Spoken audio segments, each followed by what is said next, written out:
నేను goat of all tiffins వీడియోకి give away ఇస్తా అని చెప్పా కదా ముగ్గురికి. సో ఇప్పుడు సెలెక్ట్ చేద్దాం విన్నర్స్ని. సో ఆ వీడియో లింక్ని పేస్ట్ చేశాను ఇక్కడ. సో కమెంట్స్ మొత్తాన్ని లోడ్ చేస్తున్నా. ఇది నేను సెలెక్ట్ చేసేదే ఉండదు, మొత్తం ఆ వెబ్సైటే చూసుకుంటుంది. సో బేసిక్గా దానికి వచ్చిన కమెంట్స్ మొత్తాన్ని లోడ్ చేస్తుంది అనమాట ఇప్పుడు.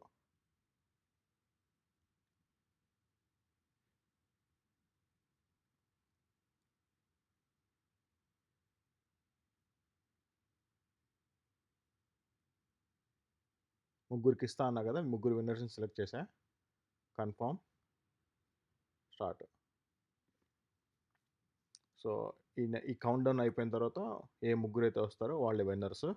సో నా ఈమెయిల్లో కాంటాక్ట్ ఇన్ఫో ఉంది నాది, దానికి రీచ్ అవుట్ అవ్వండి. Thanks, bye.